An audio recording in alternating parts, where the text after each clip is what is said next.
स्वामी विवेकानंद के जीवन की कहानियाँ अध्याय भाग 34 स्वामी विवेकानंद द्वारा मूर्ति उपासना। एक दिन नरेंद्र ने बाजार में सीताराम की मिट्टी की एक युगल मूर्ति लाकर सीढ़ी वाले ऊपर घर में स्थापित की और उस घर का दरवाज़ा बंद कर मोहल्ले के हरि नामक एक साथी ब्राह्मण लड़के के साथ आंखें मूंद कर भीतर ध्यान करने बैठ गए।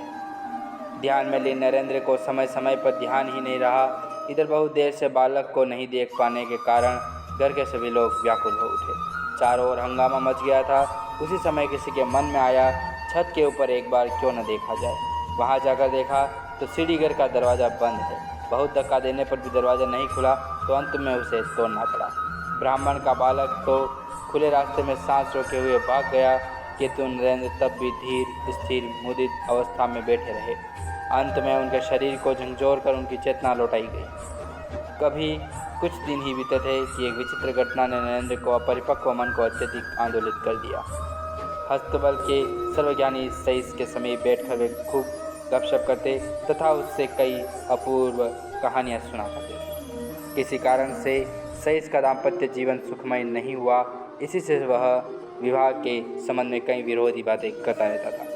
एक दिन सीताराम की पूजा करने के बाद नरेंद्र अस्तबल जाकर सईस से बातचीत कर रहे थे। उसी समय सईस ने बहुत जोर देकर कहा, विवाह करना बहुत बुरा है। इस संबंध में उसने अनेक तर्क भी दिए।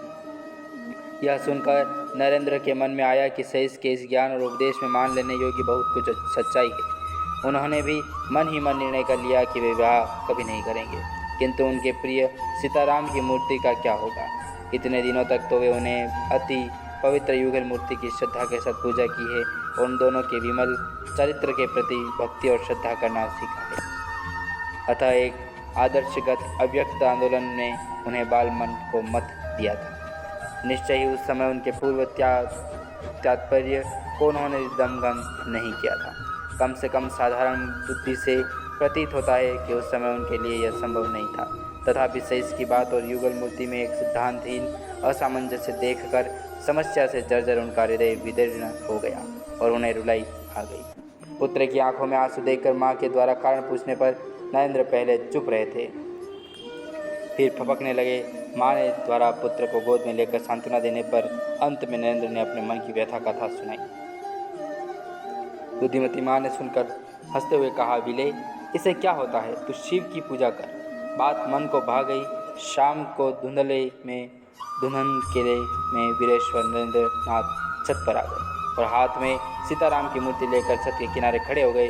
निश्चय ही उनके लिए वह एक दुखमयी घड़ी थी। सीताराम की मूर्ति को विसर्जित करने से निश्चय ही उनका मन हृदय दुख से विदेलित हो उठा था।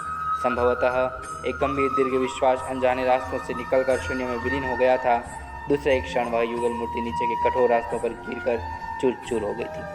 दूसरे दिन उन्होंने बाजार में एक शिव की मूर्ति लाकर उसे सीताराम के आसन पर बिठाया और फिर आंखें मूंद कर उस मूर्ति के सामने ध्यान मग्न हो गए।